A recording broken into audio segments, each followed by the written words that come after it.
నమస్తే, welcome to our channel. నేను మీ పద్మావతి. ఈ రోజు మనతో పాటు ప్రముఖ ఆధ్యాత్మికవేత్త మరియు శ్రీపాద శ్రీవల్లభ దత్తపీఠ వ్యవస్థాపకురాలు లతా గారు ఉన్నారు. అయితే ఆవిడతో మాట్లాడి మరిన్ని విషయాలు తెలుసుకునే ప్రయత్నం చేద్దాం. మీరు కూడా చూసేసి. నమస్కారం అమ్మా. నమస్తే. మిమ్మల్ని కలవడం చాలా సంతోషంగా ఉంది. నాకు కూడా పద్మావతి. యాక్చువల్ గా ఈ మధ్య కాలంలో మనం వింటూ ఉన్నాం, మనకి ఎంతో బోధన ఆధ్యాత్మికంగా కావచ్చు, మనకి సాంప్రదాయాల పద్ధతుల్లో కావచ్చు, మనకు బోధన ఇచ్చే ఎంతో మంది గురువుల గురించి ఇప్పుడు ఎక్కువ రూమర్స్ బయటకు వస్తున్నాయి. అందులో మొదటిగా గరికపాటి గారు. ఆయన గురించి మనం తలుచుకుంటే ఎప్పుడు కూడా ఒక చక్కటి చిరునవ్వు, హాస్యాస్పదంగా మాట్లాడే ఆ విధానం మనకు గుర్తొస్తుంది.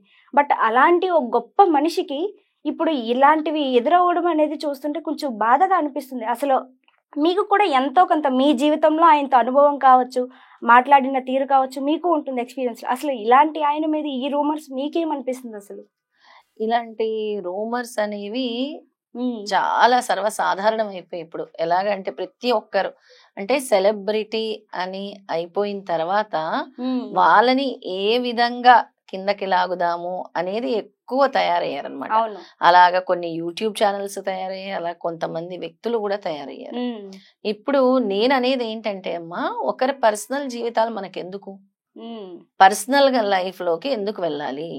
మనం తీసుకుంటే రాజ్య పాలన వేరు, అవును, రాజ్య పాలన వేరు, అలాగే వాళ్ళు ఇచ్చే ఉపన్యాసాలు వేరు. అంటే అలాని వాళ్ళు తప్పులు చేయాలి అని కాదు, ధర్మ మార్గంలో నడవాలి.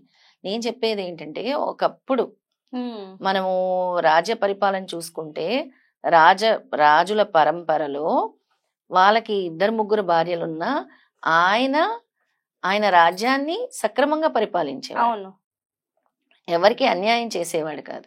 ఇప్పుడు ఈయనకి 1 భార్య ఉందో 2 భార్యలు ఉన్నారో ఆయన కంప్లీట్ గా పర్సనల్, అది ఆయన పర్సనల్ విషయం. మనకెందుకు?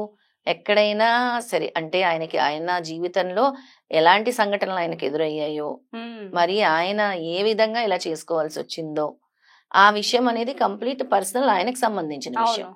ఎందుకు ఈ విధంగా మాట్లాడతారో తెలియదు. గరికపాటి గారి గురించి మాట్లాడతారు, పవన్ కళ్యాణ్ గారి గురించి మాట్లాడతారు, పవన్ కళ్యాణ్ గారికి కూడా 3 పెళ్లిళ్ళని మాట్లాడతారు.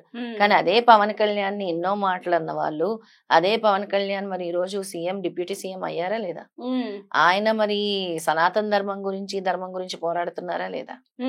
ఇంకోటి వచ్చేసి మ్యామ్, ఇప్పుడు ఈ టాపిక్స్ ఎవరైతే మాట్లాడుతున్నారో, దీన్ని ప్రమోట్ చేయాలని ఎవరైతే ఎక్కువ రూమర్స్ క్రియేట్ చేస్తున్నారో, అసలు వాళ్ళ లైఫ్ లో ఇలాంటి బ్యాడ్ యాంగిల్స్ ఏమీ లేవా అన్న థాట్స్ కూడా అందరికీ వస్తున్నాయి. ఎందుకంటే హైలో ఉన్న వాళ్ళని కిందకి లాగాలి అని చూస్తున్నారే తప్పితే వీళ్ళ వెనకతలు ఉన్నాయి ఎందుకు చూసుకోవట్లేదని ఇప్పుడు ఎక్కువగా మాట్లాడుతున్నారు. అసలు దీనిపై మీ అభిప్రాయం? కర్మ సిద్ధాంతం ప్రకారము ఒకరికి వేలెత్తి చూపిస్తే నీకు 10 వేలు కనబడుతూ ఉంటాయి.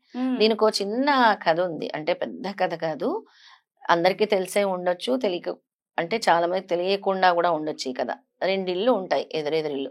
ఒక ఇంట్లో వేశ్య ఉంటుంది, ఒక ఇంట్లో బ్రాహ్మణుడు ఉంటాడు. బ్రాహ్మణుడు నిత్యము సంధ్యావందనము ఉదయము సాయంత్రము చేసుకుంటూ, ఆయన సాయంత్రం సంధ్యావందనం చేసుకుంటూ పూజలు చేసుకుంటూ ఉండేవాడు. వేశ్య తన వృత్తి ధర్మం తన నిర్వహిస్తూ ఉండేది. బ్రాహ్మణుడు ఎంతసేపు కూడా తను చేసే కార్యక్రమం కంట ఎదురింట్లో ఏం జరుగుతుంది, ఆ వేశ్య ఏం చేస్తుంది, రోజుకి ఎంతమంది వస్తున్నారు, వాళ్ళు ఎలా సుఖపడుతున్నారు, ఈమె ఎలా సుఖపడుతుంది అనే టాపిక్ మీద ఎక్కువ కాన్సన్ట్రేట్ చేసేవాడు అనమాట. చాలా అలాగా, అంటే ఈయన పూజ మీద శ్రద్ధ అంతా కూడా ఆమె మీద ఎక్కువ పెడుతూ ఉండేవాడు, అంటే చూస్తూ ఉండేవాడు. తర్వాత ఒక రోజు పిడుగు పడుతుంది, పిడుగు పడి 2 ఇళ్ళు కాలిపోతాయి. ఈ బ్రాహ్మణుడి దగ్గరికి యమదూతలు వస్తారు, వేశ్య దగ్గరికి శివదూతలు వస్తారు. అదేంటి? పూజలు చేసింది ఈయన, పుణ్య కార్యక్రమాలు చేసింది ఈయన, మరి ఈయన దగ్గరికి కదా స్వర్గం అనేది రావాలి. అదే చెప్తున్నాను, పుణ్య కార్యక్రమాలు చేశారు అని నువ్వు అనుకుంటున్నావు.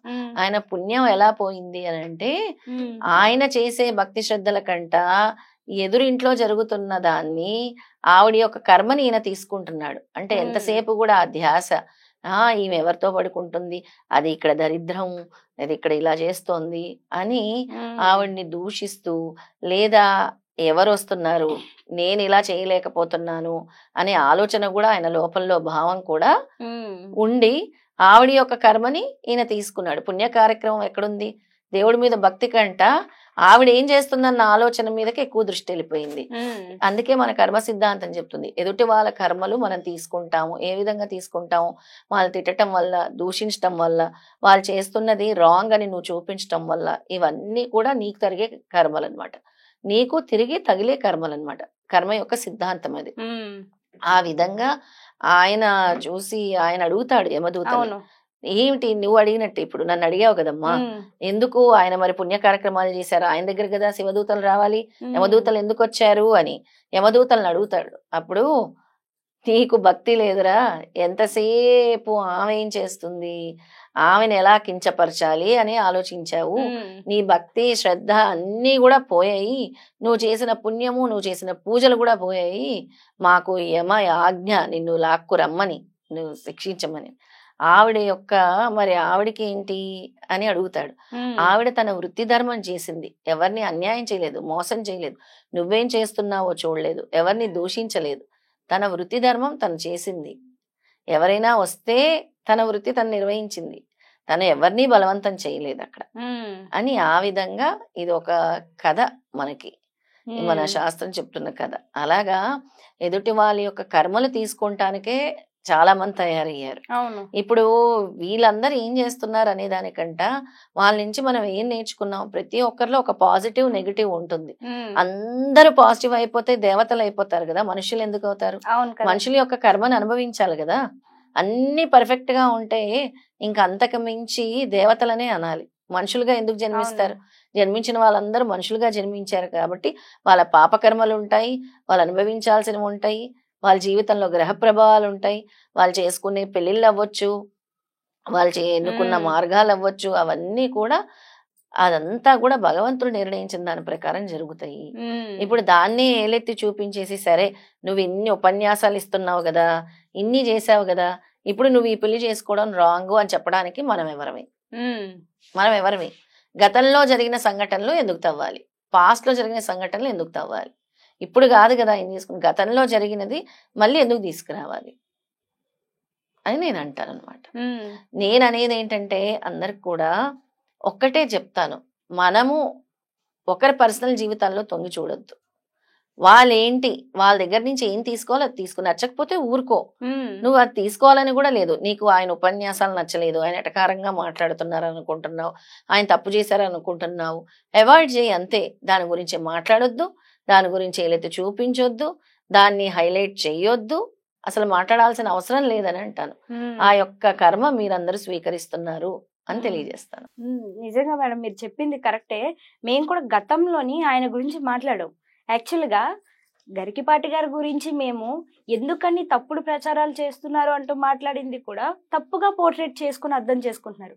వాస్తవానికి ఎవరి జ్ఞానానికి తగ్గట్టుగా వాళ్ళకున్న విలువ ఎప్పటికీ వాళ్ళకు ఉంటుంది. గరికిపాటి గారికి ఉన్న జ్ఞానానికి మనం ఇచ్చే విలువ ఎంతండి? ఏదో గతాన్ని తవ్వి ఇప్పుడు అంతా ఇప్పుడు మనం విలువ ఇచ్చినా ఇవ్వకపోయినా ఆయనకి సంబంధం లేదు, ఎవరికి సంబంధం లేదు. మీరు మాట్లాడుకుంటున్నారు అనవసరంగా, మీరు పోర్ట్రేట్ చేసుకుంటున్నారు, లేదంటే మీ ఛానల్లో వ్యూల కోసం మీరు తప్పుగా ఆయన గురించి వీడియోలు అప్లోడ్ చేసుకుంటున్నారు, డిలీట్ చేసుకుంటున్నారు. ఇవన్నీ కూడా చేసుకుంటున్నారు. ఇవన్నీ అనవసరము. నేను ఒకటే చెప్తాను, నువ్వు ఒకరిని ఏలెత్తి చూపించినప్పుడు నువ్వు ఎంతవరకు సక్రమంగా ఉన్నావు, నువ్వు నీ ధర్మాలు నువ్వు నిర్వహిస్తున్నావా లేదా అన్నది ఒకటి చూసుకోవాలి అని చెప్తాను. ఇంకోటి వచ్చేసి కామెంట్స్ లో కూడా ఎంతలా అంటే గరికిపాటి గారు బయటకు వచ్చి దీనికి సమాధానం చెప్పాలి, ఆయన నోరు ఎత్తటం లేదు, ఎందుకని ఆయన వస్తారు, ఎందుకని ఇలాంటి కామెంట్స్ పెట్టడం వల్ల ఏం సాధిస్తారు? అదే ఆయన పర్సనల్ లైఫ్, ఆయన ఎందుకు వచ్చి చెప్పాలి? ఆయన పర్సనల్ లైఫ్ ఏమో. ఆయన 2 భార్యలను చేసుకొని, నేను ఎంకరేజ్ చేయట్లేదు ఎవరిని కూడా, ఆయన పరిస్థితుల వల్ల చేసుకోవాల్సి వచ్చిందేమో, ఆయన పరిస్థితుల వల్ల చేసుకోవాల్సి వచ్చిందేమో. ఏం జరిగిందో మీకైతే తెలియదు కదా, వాళ్ళ ఇంటికి వెళ్ళి అయితే చూడలేదు కదా. ఇప్పుడు ప్రతి ఒక్క కాపురాల్లో అయితే మీరు తొంగి చూడలేరు కదా ఏం గొడవలు జరిగాయి. చాలా మంది జీవితాల్లో సూసైడ్ల వరకు వెళ్ళి డైవర్స్ తీసుకున్న సందర్భాలు ఉన్నాయి. చాలా మంది పెళ్లిళ్ళైన జీవితాల్లో చాలా మంది డొమెస్టిక్ వైలెన్స్ ఫేస్ చేస్తున్న సందర్భాలు ఉన్నాయి. చాలా రకరకాల రీజన్స్ ఉంటాయి.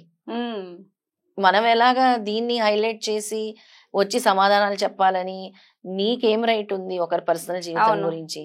నేను ఎవరిని సపోర్ట్ చేయట్లేదు, అసలు మనకు అనవసరము అయిన టాపిక్ అని చెప్తున్నాను. మనకు సంబంధం లేని దాంట్లో మనం వేలు పెట్టకపోవడం మంచిది అని నేను తెలియజేస్తాను. నిజం, మీరు చెప్పింది మాత్రం వాస్తవం. బట్ ఇప్పటికైనా సరే ఇక్కడి నుంచి ఇప్పటి వరకు జరిగిపోయింది ఏదో జరిగిపోయింది, ఇక్కడి నుంచైనా ఆ ప్రవర్తన మానుకొని ఎక్కడి వరకు జరిగిందో దానికి తగ్గ ప్రాప్తి జరగాలి అనుకొని వదిలేయడం అయినా మంచిదని మనం నేను కాదు, భావిస్తాను. ప్రతిదానికి భగవంతుడు ఉన్నాడు, కర్మ అవును. సిద్ధాంతం ఉంది. ఆయన ఎవరిని వదిలిపెట్టడు. మనం ఉమ్. మాట్లాడే నిజం గాని అబద్ధం గాని ఏదైనా మనం భగవంతుడికే సమాధానం చెప్పుకోవాలి. ఉమ్. ఇప్పుడు నువ్వు కరెక్ట్ నేను రాంగ్ అని డిసైడ్ చేయడానికి కూడా లేదది. ఉమ్. ఎలా డిసైడ్ చేస్తావు? నువ్వు కరెక్ట్ అని నువ్వు అనుకుంటే సరిపోదు, 10 మంది అంటే సరిపోదు కదా. ఉమ్.